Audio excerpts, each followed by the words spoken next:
77వ గణతంత్ర దినోత్సవ వేడుకల సందర్భంగా అన్నమయ్య జిల్లా ప్రధాన కేంద్రం ఏర్పడిన తర్వాత మదనపల్లి బీటీ కళాశాల మైదానం మెరిచిపోతుంది, మైమర్చిపోతుంది.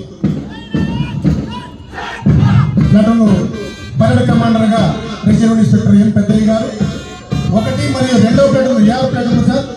మొదటగా కథలు తొక్కుతూ వస్తున్నారు రిజర్వ్ పోలీసు దళాలు. 2 ప్లాటూన్లుగా విభజించబడిన వీరు జిల్లా శాంతి భద్రతల పరిరక్షణలో మన రక్షణ కౌశలం.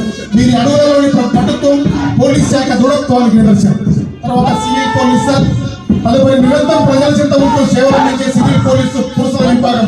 సేవలో ప్రథమం, రక్షణలో అమోఘం అనే నినాదంతో వీరు సాగిస్తున్న కవితో తర్వాత గంభీరంగా కొనసాగుతుంది.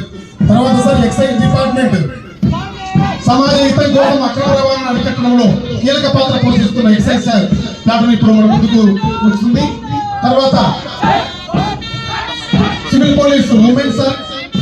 మహిళా సివిల్ పోలీస్ ప్లాటూన్ శాంతి భద్రతల పరిరక్షణలో పురుషులతో సమానంగా ధైర్య సాహసం వహిస్తున్న వీరు నేటి మహిళల శక్తి శ్రీనాథ్. తర్వాత హోంగార్డ్స్ పోలీస్ శాఖకు అన్ని వేళ అండగా ఉంటూ విధి నిర్వహణ అంకితం మాడుతున్న హోంగార్డ్స్ విభాగం ఇప్పుడు గౌరవంగా సమర్పించారు. తర్వాత 7 మరియు 8 platoon NCC boys and girls క్రమశిక్షణకు మార్పేలా సాగుతున్న ఎన్సీసీ బాయ్స్ మరియు గర్ల్స్ ప్లాటూన్లు భావి భారత పౌరులుగా దేశ సేవకు సిద్ధపడి సాగుతూ వీరు చేస్తున్న అడుగులు ఎంతో స్ఫూర్తిదాయకం. తర్వాత చివరిగా 9, 10 platoon scouts and guides boys and girls. చివరిగా సేవా దృక్పథమే లక్ష్యంగా సాగుతున్న స్కౌట్స్ బాయ్స్ మరియు గర్ల్స్ చిన్న వయసులోనే సామాజిక బాధ్యతలు భుజానికి ఎత్తుకున్న ఈ చిన్నారుల ఉత్సాహం అభినందనీయం. పోలీసు బ్యాండ్ లయబద్ధమైన సంగీతం మధ్య 10 ప్లాటూన్ల ఈ వీరోచిత కవాతు విజయవంతంగా సాగింది.